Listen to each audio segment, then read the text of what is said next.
We all use AI every single day, right?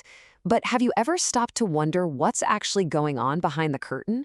Well, it's definitely not magic. It's a massive industrial scale operation. And today, we're going to take a look inside what I like to call the AI factory.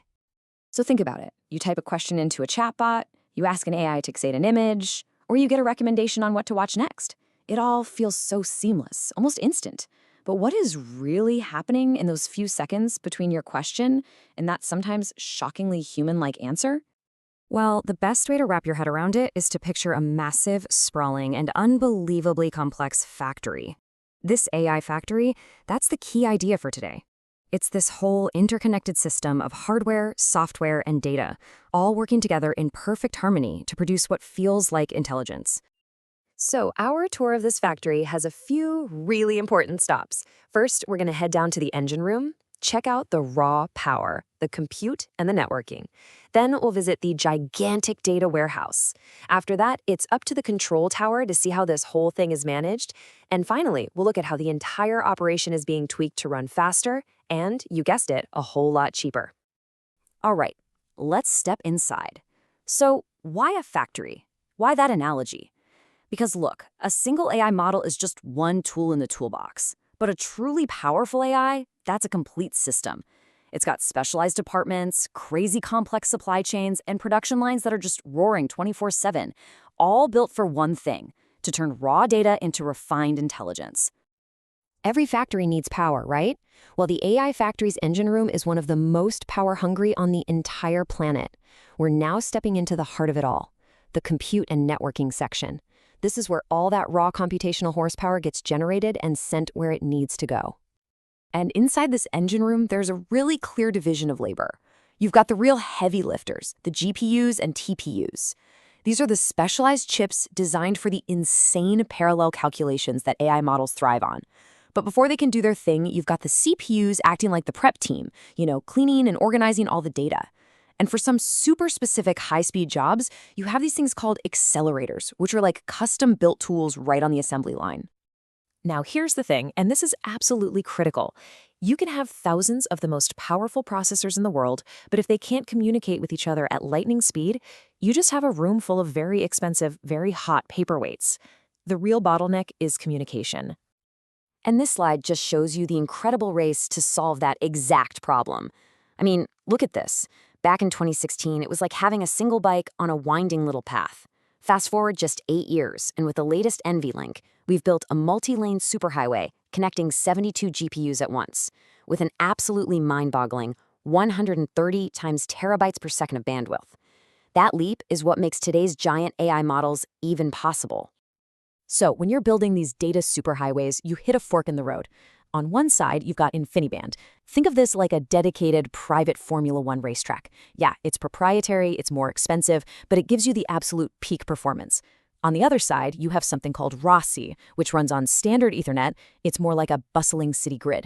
It's cheaper, it's way more flexible for massive cloud setups, but you have to be really careful about managing the traffic. It's that classic trade-off, bespoke perfection versus scalable real-world practicality. Okay, so our factory has power, and it has a high-speed transport system. But what about the raw materials?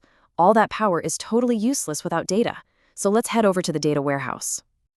Now, before we explore the whole warehouse, we have to talk about a totally new kind of shelving system, the vector database. This is cool. Instead of storing words, it stores the meaning of words as numbers, as coordinates.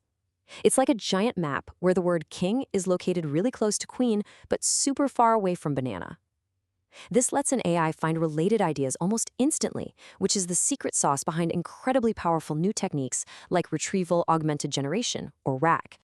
And a modern AI warehouse isn't just one giant room, right? It's a whole collection of specialized storage solutions. You've got your object storage for all the bulk raw materials, images, text, videos. You've got distributed file systems for heavy-duty number crunching. You've got those new vector databases we just talked about. And then you have feature stores, which are kind of like shelves of prepackaged, ready-to-use ingredients, making sure everything is consistent from the training phase all the way to running in the real world. So we've got the power, we've got the data, now we need the brain to manage it all. This is the control tower. This is the software layer that orchestrates every single operation in the factory, from the moment data comes in to the final product going out. And there's not just one type of control tower. There are a bunch of different options. You've got platforms like Prompts.ai, which are all about giving a big company unified access to dozens of different models to keep costs down. Then you have tools like Kubeflow for maximum portability between different clouds. You've got Airflow for really complex, code-heavy workflows. And then developer-friendly frameworks like LangChain that offer just incredible flexibility. The kind of orchestrator you choose really defines how your factory operates. So why is getting this orchestration layer right so important? Well, honestly, the numbers kind of speak for themselves. According to Prompts.ai, if you can effectively consolidate all your models and manage your workflows through one unified platform, you could see potential cost savings of up to 98%. That's insane. It turns what could be a chaotic, expensive mess into a streamlined, super efficient production line. And that brings us to the final stop on our tour, the optimization department. The factory's built, it's running, but now how do we make it run better? How do we squeeze every last drop of performance and efficiency out of the exact same hardware? We can think about optimization in about 3 levels. Tier 1 is the most basic. Just keep the hardware busy. Don't let those super expensive GPUs just sit around doing nothing.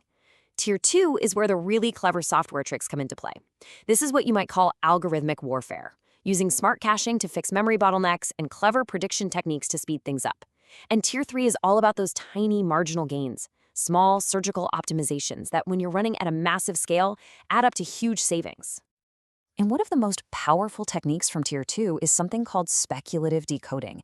This is just brilliant.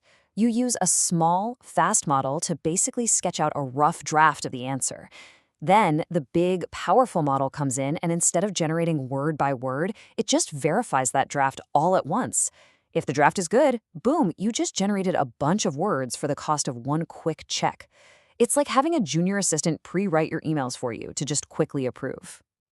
And hey, don't just take my word for it. NVIDIA's CEO Jensen Huang says this exact kind of optimization, what he calls test time scaling, is going to be huge. Because as AI systems become more like agents, taking on complex, multi-step tasks, the number of times we have to run them is just going to explode. Making each one of those runs faster and cheaper is everything. And the impact of these optimizations, it's just staggering. I mean, look at this chart. It's based on data from Anyscale, and it shows what happens with just one simple trick: continuous batching. Instead of processing requests one by one, you group them together. The result? A 23 times increase in throughput. This isn't just a minor tweak. This is a revolutionary leap in how efficient the factory can be. So, as we leave the factory floor, let's just quickly recap the main departments we saw today. We went to the engine room, right? The compute and networking.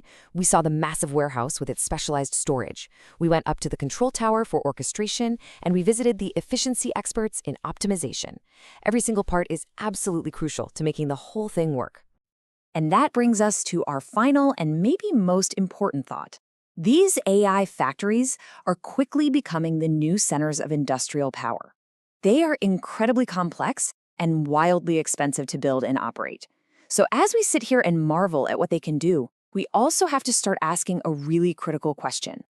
As these factories become more powerful and concentrated in the hands of just a few, who's going to control them? And what will that concentration of power mean for the future of AI for all of us?